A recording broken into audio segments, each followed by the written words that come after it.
Students, আজকের ভিডিওতে আমরা আলোচনা করব ব্রেডবোর্ড কি, ব্রেডবোর্ড কিভাবে কাজ করে আর এই ব্রেডবোর্ডের উপরে সার্কিট কানেকশন কিভাবে করা হয়। ইলেকট্রনিক্সে সার্কিট তৈরি করা বা সার্কিট ডিজাইনের ক্ষেত্রে খুবই কমন আর ইম্পর্টেন্ট একটা পার্ট হচ্ছে এই ব্রেডবোর্ড।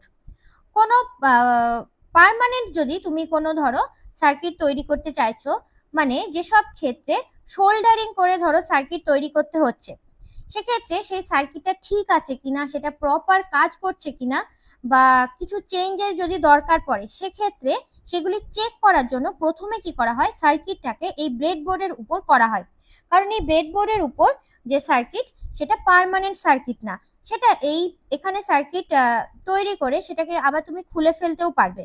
মানে এটা হচ্ছে কি, ব্রেডবোর্ডে যে সার্কিট সেটা তুমি আবার রিইউজ করতে পারবে, মানে আবার ইউজ করতে পারবে। মানে ব্রেডবোর্ডে তোমার রিইউজ করা সেটা করা এটাতে সম্ভব। তাহলে এবার চলো দেখি, দেখো এই ব্রেডবোর্ডের উপরে তোমরা প্রচুর হোলস বা ছিদ্র বা ডট যাই বলো, প্রচুর ডট দেখতে পাচ্ছ। প্রথমে বলি, দেখো এই সেকশনটার কথা। দেখো এই উপরে একটা সেকশন দেখতে পাচ্ছ, এই যে লাল আর নীল বর্ডারের মাঝে এই একটা সেকশন, আর নিচে এই যে এই আর একটা সেকশন। এই যে সেকশন দুটোকে কি বলা হয়, পাওয়ার লাইন বলা হয়। কারণ কি, এখানে কানেক্ট করতে হয় পাওয়ার, মানে ধরো তুমি কোনো ব্যাটারিকে কানেক্ট করছো, সেই কানেকশন করা হয় এই পাওয়ার লাইন এই সেকশনে করা হয়। ওকে, এবার দেখো এখানে এই যে পাওয়ার লাইনে প্রথমে এখানে দেখো আমি কি দেখতে পাচ্ছি, একটা পজিটিভ চিহ্ন আছে আর এখানে নেগেটিভ চিহ্ন আছে। ওকে, তাহলে এই পজিটিভ চিহ্নের সাথে যে লাইনটা আছে এটাকে বলা হয়, এটা হচ্ছে কি পাওয়ার লাইনের পজিটিভ লাইন। আর এই যে নেগেটিভের সাথে, নেগেটিভের পাশে এই যে লাইনটা, এটা হচ্ছে কি নেগেটিভ লাইন। ওকে, তাহলে এবার ধরো তুমি কোনো ব্যাটারি ধরো এখানে কানেক্ট করবে। এই ধরো আমার কাছে ধরো এই একটা 9 ভোল্টের ব্যাটারি আছে। ওকে, তাহলে এর পজিটিভ, এই ব্যাটারিটার পজিটিভ টার্মিনাল কোনটা, এই যে রেড কালারের এই তারটা। আর যেটা নেগেটিভ টার্মিনাল সেটা হচ্ছে কি সেটা হচ্ছে কানেকশন কার সাথে, এই যে কালো রঙের এই তারটার সাথে। তাহলে তোমাকে কি করতে হবে, এই যে লাল তারটাকে তুমি কানেক্ট করবে কোথায়, এই পজিটিভ যে টার্মিনালে যে কোনো একটা ছিদ্রতে তোমাকে কানেক্ট করতে হবে। আর নেগেটিভ যে টার্মিনাল আছে, মানে কালো তারটা তুমি কানেক্ট করবে কোথায়, এই যে নেগেটিভ যে লাইনটা তুমি দেখতে পাচ্ছ সেখানে তুমি এই কালো তার কানেক্ট করবে। ওকে, তাহলে পজিটিভ তার হচ্ছে এই উপরের লাইনের যে কোনো একটা ছিদ্রতে, আর নেগেটিভ তার হচ্ছে এই নিচের যে লাইনটা দেখতে পাচ্ছ সে তার মধ্যে কোনো একটা ছিদ্রতে তুমি কানেক্ট করবে। এবার বা তুমি এখানে লাগাতে পারো বা উপরেও, দুটোই হচ্ছে পাওয়ার লাইনের সেকশন। ওকে, এবার এই যে দেখো পজিটিভ লাইনে দেখো টোটাল কটা সেট আছে, এই একটা দুটো তিনটে চারটে পাঁচটা, টোটাল 5টা আমি সেট দেখতে পাচ্ছি। দেখো প্রত্যেকটা সেটে দেখো কটা করে ছিদ্র আছে, একটা দুটো তিনটে চারটে পাঁচটা, তাহলে 5টা করে ছিদ্র আছে। 5টা সেটে 5টা করে ছিদ্র আছে। তাহলে পজিটিভ লাইনটার কথা যদি বলি, টোটাল এখানে কটা ছিদ্র আছে, 25টা ছিদ্র আছে। আর এই নেগেটিভ লাইনের ক্ষেত্রেও আছে 5টা সেটে টোটাল 25টা ছিদ্র। একই রকম ভাবে এটার ক্ষেত্রেও সেম।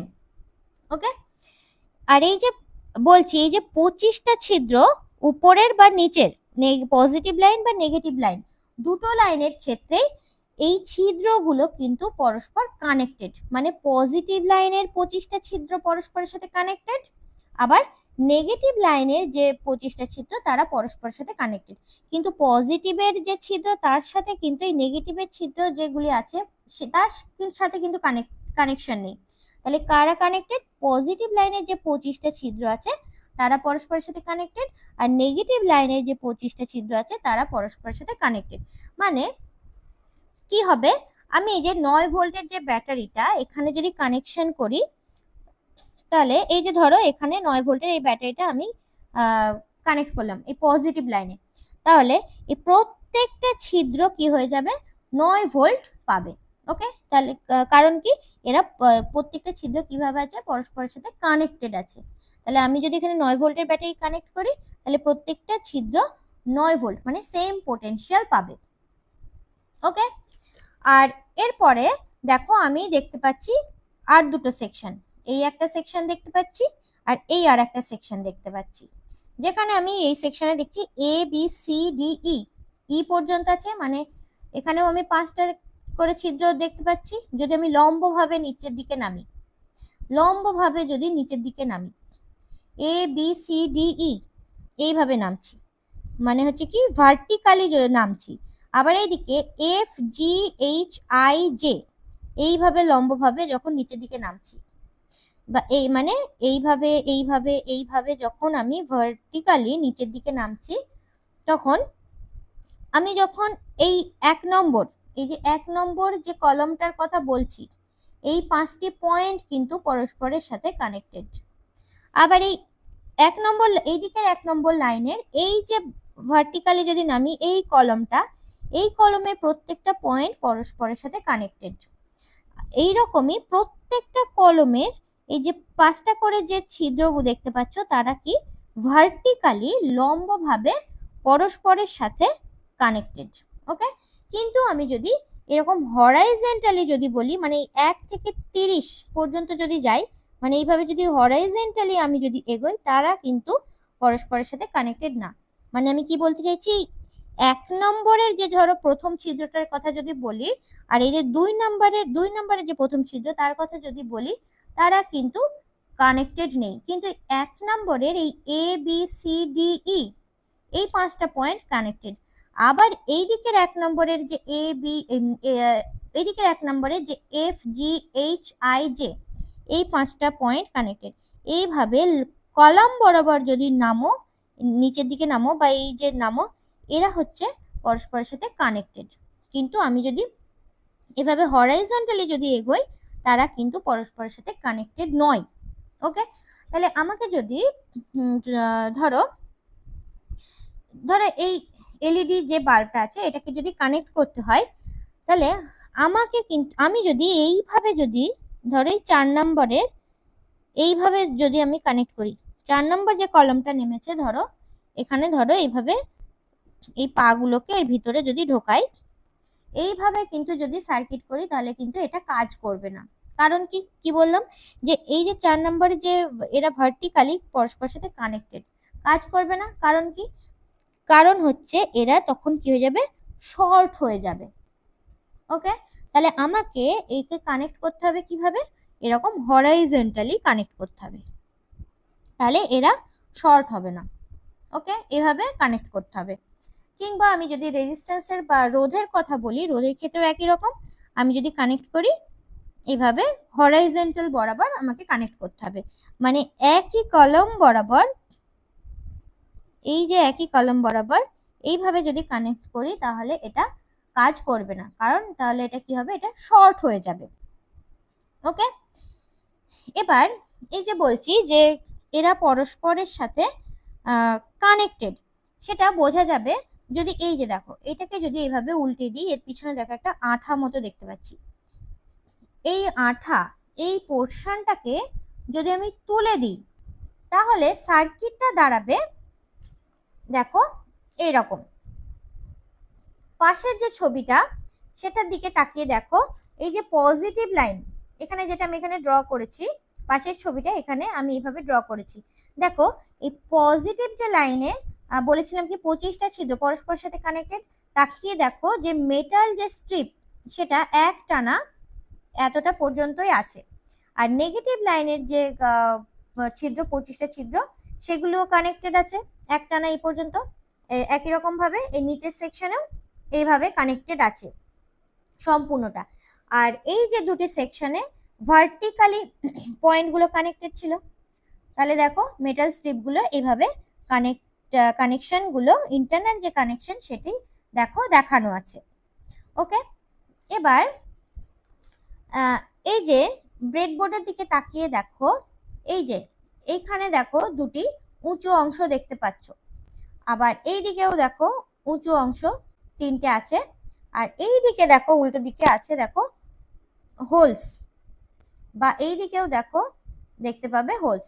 এইগুলো কিসের জন্য থাকে, এটা তো ছোট একটা ব্রেডবোর্ড, যদি তুমি কোনো বড় প্রজেক্ট মানে বড় কোনো প্রজেক্ট করছো, বড় সার্কিট কানেকশন তৈরি করতে হচ্ছে, তখন কি করতে হবে, অনেক একটা বড় সাইজের ব্রেডবোর্ড লাগবে। সেই ক্ষেত্রে করা হয় কি, অনেকগুলো ব্রেডবোর্ড, এই ব্রেডবোর্ডের সাথে তুমি আরো ব্রেডবোর্ড কানেক্ট করতে পারো। তার জন্য সেটা কিভাবে হয়, এখানে দেখো এই উঁচু অংশ আছে, তাহলে আরেকটা ব্রেডবোর্ড যদি নিই, তারও এরকম উঁচু অংশ থাকবে একদিকে, আর আরেকদিকে দেখো এইরকম অংশ থাকবে, বা এইদিকে এরকম, এইদিকে এরকম অংশ থাকবে।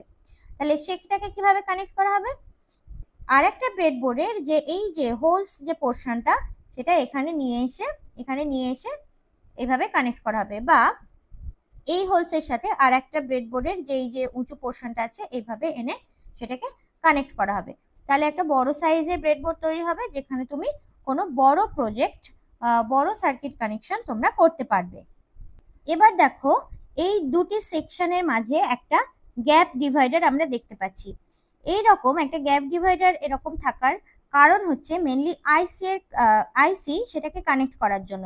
এবার আইসি কে দেখো, যদি আমি একটা সেকশনের মধ্যেই যদি এভাবে কানেক্ট করি, তাহলে দেখো এই যে এই দিকের যে পা আর এই দিকের যে পা, তাহলে 7 নম্বরে আমি কি দেখতে পাচ্ছি, এই দুটো পা কানেক্ট আছে। 8এও দুটো বিপরীত দিকে দুটি যে পা কানেক্টেড আছে, বা 9 বা 10এও একই রকম আমি সার্কিট মানে এরকম কানেকশন দেখছি। কিন্তু তাহলে আমি কি দেখতে পাচ্ছি, একই ভার্টিক্যাল লাইনে দুটি লেগ আমি দেখতে পাচ্ছি। তাহলে এটা কি করবে, ওয়ার্ক করবে না বা কাজ করবে না, মানে কি হচ্ছে, শর্ট হয়ে যাচ্ছে। সেই জন্য করা হয় কি, আইসি এর কানেকশন করা হয় এইভাবে। তার জন্য এবার দেখো এই যে লেগটার জন্য এই যে এতগুলো পয়েন্ট অ্যাভেলেবেল এদিকে, বা এই দিকে লেগটার জন্য এতগুলো পয়েন্ট অ্যাভেলেবেল, বা প্রত্যেকটার জন্য দেখো আমি অনেকগুলো করে পয়েন্ট, বাকি যে হোলস গুলো বা ছিদ্রগুলো আমি অ্যাভেলেবেল পাচ্ছি। এবার তাহলে চলো একটা ব্রেডবোর্ডের উপরে একটা সার্কিট কানেকশন করে দেখি। এই যে পাশের যে সার্কিটটা দেখছো, এটা তৈরি করব। তার জন্য আছে একটা এলইডি বাল্ব, তার সাথে যুক্ত আছে কি একটা রোদ, আর আছে সোর্স মানে ব্যাটারি। এখানে আমি একটা 9 ভোল্টের ব্যাটারি ইউজ করব। তাহলে চলো সার্কিটটা তৈরি করি। এই যে এটা একটা এলইডি, যার আমি কি জানি যে লম্বা যে পার্টি সেটি হয় অ্যানোড, মানে এটা পজিটিভ, আর ক্যাথোড হচ্ছে এই যে ছোট পার্টি, মানে এটা হচ্ছে নেগেটিভ। তাহলে এবার এটাকে কানেক্ট করি।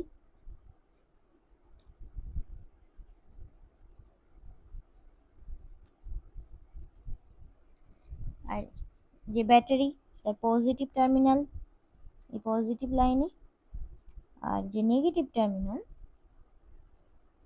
সেটি এখানে কানেক্ট করলাম। আর আমি কি দেখতে পাচ্ছি, এই যে নেগেটিভ, মানে এই নেগেটিভের সাথে আমি একটা রেজিস্টার যুক্ত করছি।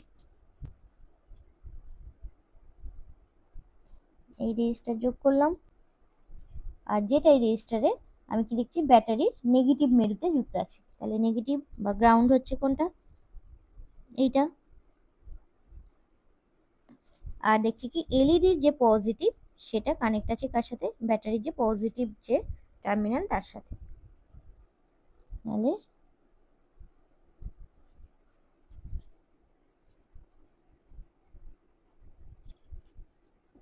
ওকে, তাহলে দেখো এই যে এলইডি বাল্বটি জ্বলছে।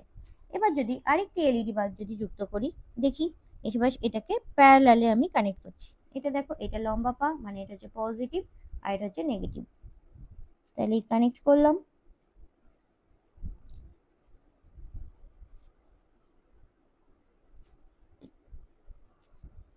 নেগেটিভের সাথে আমি একটা একই রকম সার্কিট, একই রকম ভাবে এই একটা রেজিস্টার যোগ করে সেটা নেগেটিভ যে টার্মিনাল, নেগেটিভ যে লাইনটা সেখানে কানেক্ট করলাম। আর এবার সোর্সের সাথে কানেক্ট করি, এই যে পজিটিভ যে টার্মিনালটা সোর্সের সাথে কানেক্ট করলাম। ওকে, তাহলে দেখতে পাচ্ছি কি আমার যে এলইডি সেগুলি জ্বলছে। ওকে, আশা করি তোমরা ভিডিওটি বুঝতে পেরেছো। তাহলে আজকের ভিডিওটি এ পর্যন্তই।